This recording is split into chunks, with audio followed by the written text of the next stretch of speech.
Joining us is a foster and adoptive parent and Missouri's Attorney General, Andrew Bailey. Welcome, Mr. Attorney General. First, tell us about this proposed rule by HHS, which prompted you and some of your colleagues to start asking questions.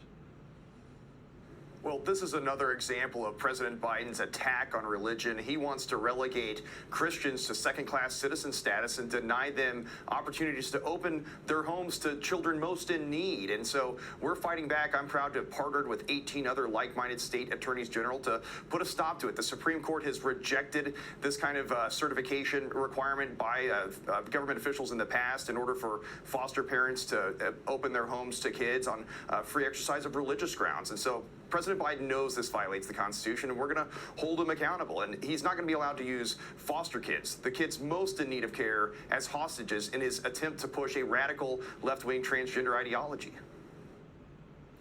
Look, you're a better lawyer than I am. It seems to me that this proposed rule wants to make sure that foster parents do not interfere in gender choices that children are making, which I just find stunning, because children can't sign contracts, they can't get married, they can't go to some movies, they can't buy tobacco or alcohol, and yet the Biden administration thinks they're mature enough to pick a gender.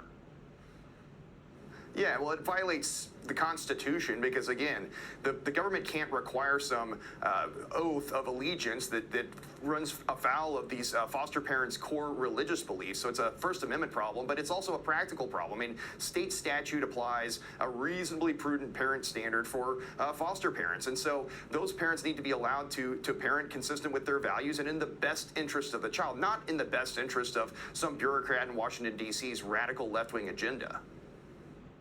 All right, you mentioned the Supreme Court's already weighed in on this, or at least I thought they had. Give our viewers a sense that this really should be settled, but apparently it's not settled law according to the Biden administration. Well, the Biden administration is going to do whatever they want until someone tells them to stop, and that's why state attorneys general are so critical in that fight to put a stop through it through litigation, and that's what we'll do if we have to. You're absolutely right. In 2021, the United States Supreme Court decided this issue in the case of Fulton v. City of Philadelphia, where they said that the government can't refuse to certify foster homes in exchange for those foster homes violating their core religious beliefs. It's a violation of the First Amendment. Biden knows that. It's settled law, but it takes brave men and women in public office at the state attorney general level to fight back and to hold them accountable. And that's what we're doing. We're fighting to protect the thousands of kids most in need of homes. And I'm on the front line of that. My wife and I have been foster parents who have adopted kids out of the system. And my heart goes out to these kids. They need love and care and permanency and open homes, not a radical left-wing agenda being pushed by Washington, D.C.